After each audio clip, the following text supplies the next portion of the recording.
আসসালামু আলাইকুম। কি অবস্থা সবাই কেমন আছেন? আশা করি সবাই ভালো আছেন। আমিও আলহামদুলিল্লাহ ভালো। আজকে আলুর চপ বানাবো। আলুর চপ আমার খুব পছন্দ। ইফতারের টাইমে আলুর চপ না থাকলে মনে হচ্ছে ইফতারি আমার সম্পূর্ণ হয় না।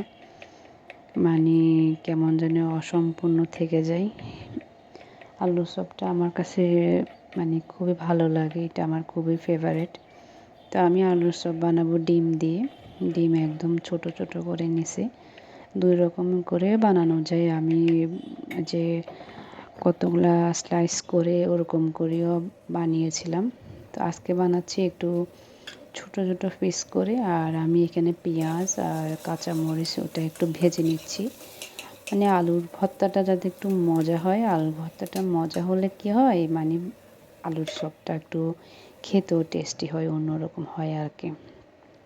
দেন আমি সবগুলা মিক্স করে নিলাম এখানে। আপনার আলুর ভর্তার আলু যে একটু করে নিয়েছিলাম, ভর্তা করে নিছি, ওটার মধ্যে ধনিয়া পাতা, তারপরে পেঁয়াজ কুচি, দেন কাঁচামরিচ, এগুলো সবগুলা দিয়ে মিক্স করে নিয়েছি। মিক্স করে নিয়ে এখন বড়ার মতো করে বানাচ্ছি ওগুলা ছোট ছোট করে।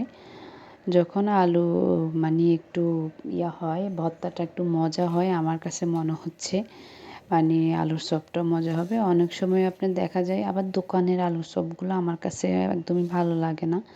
এর আলু ভর্তাগুলো তেমন একটা মজা হয় না সেজন্য। আর অনেক সময় তো দেখি সবাই, বেশিরভাগই দেখি রমজানের সময় মানুষে বাইরে থেকে কিনে আনে। আমার কাছে বাইরের থেকে কিনে আনা ইফতার করাটা আমার কেমন জানি ভাল লাগে না।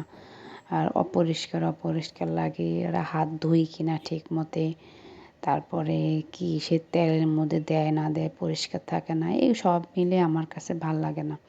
আমার কথা হচ্ছে কি, কষ্ট হইলেও আপনি বাসায় তৈয়ার করেন, বাসায় খান, ওইটা বেস্ট হবে। হয়তো হ্যাঁ, রোজা রেখে সারাদিন অনেকের ইচ্ছা হয় যে একটু আরাম আয়েশ করে বসে বসে থাকবো, দেন বাইরের থেকে এনে খেয়ে ফেলবো।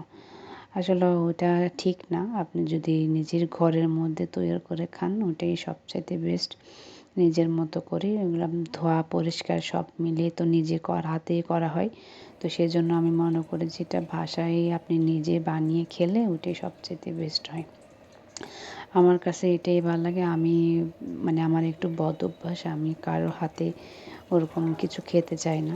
আর সবচাইতে একটা মজার বিষয় হচ্ছে কি, আমি এ যে একটা আছে না আপনার সিরার যে একটা শরবত, ওই শরবতটা একমাত্র আমি মেখে রাখলে তারপরে খাই, নয়তো কারো হাতে খাই না।